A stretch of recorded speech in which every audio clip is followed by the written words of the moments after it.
नमस्कार मंडळी, welcome to निराली माय चॅनल। कुळीत पीठ कसं करायचं ही रेसिपी शेअर करते। त्यासाठी अर्धा किलो कुळीत घेतलेला आहे। चपटा आणि अशा रंगाचा दिसतं पहा। पाव कप उडदाची डाळ, हरभऱ्याची डाळ, धणे, बडीशोप 2 मोठे चमचे घेतलेत। कुळीत हे मंद गॅसवर भाजून घेत आहे। चटचट असा आवाज येईपर्यंत, खमंग वास येईपर्यंत कुळीत हे भाजून घेत आहे। आणि हरभऱ्याची डाळ सोनेरी रंग येईपर्यंत भाजून घेते। तशीच मी उडदाची डाळ भाजून घेतलेली आहे। धणेसुद्धा भाजून घेतलेत आणि बडीशोपसुद्धा भाजून घेतलेली आहे। यामुळे पदार्थ खमंग होतो।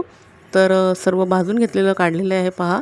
तर डाळी दोन्ही उडदाची, हरभऱ्याची, हे कुळीत भाजलेलं आणि धणे आणि बडीशोप भाजलेली। तर हे कुळीत जे आहे ते मी मिक्सरमधनं फिरवून घेतलेलं थोडं थोडं करून। त्याची साल अशी काढून घेत आहे। त्यामुळे पीठ हे पांढरट तयार होतं आणि त्या पिठाचे पदार्थसुद्धा पांढरे आणि खमंग असे तयार होतात, काळपट रंग येत नाही। तर हे असं साल काढलेलं आहे आणि कुळीत आणि भाजलेल्या दोन्ही डाळी, धणे, बडीशोप, उडदाची, हरभऱ्याची डाळ सर्व एकत्र करून घरघंटीतून हे पीठ दळून आणलेलं आहे। तर असं कुळीताचं पीठ तयार झालेलं आहे। पिठलं या पिठापासून आणि शेंगोळे खमंग असं तयार होतात। खूप पौष्टिक खमंग पीठ तयार झालं आहे। प्लीज लाईक, शेअर, सबस्क्राईब निराली माय चॅनल। थँक्यू।